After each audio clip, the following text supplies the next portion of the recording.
xalqimning arzini qabul qildimi?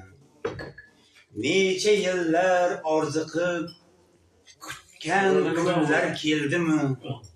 Yelkamizga oftobning tekkanligi rost bo'lsin, o'zbekning o'zini holin yekkanligi rost bo'lsin.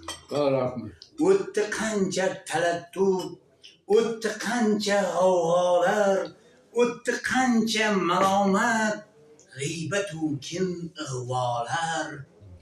Oqartirdi sochlarni necha qora savdolar. Yelkamizga oftobning tekkanligi rost bo'lsin, o'zbekning o'zini holin ekkanligi rost bo'lsin deb akamning to'sini aytib beraman. Rahmat.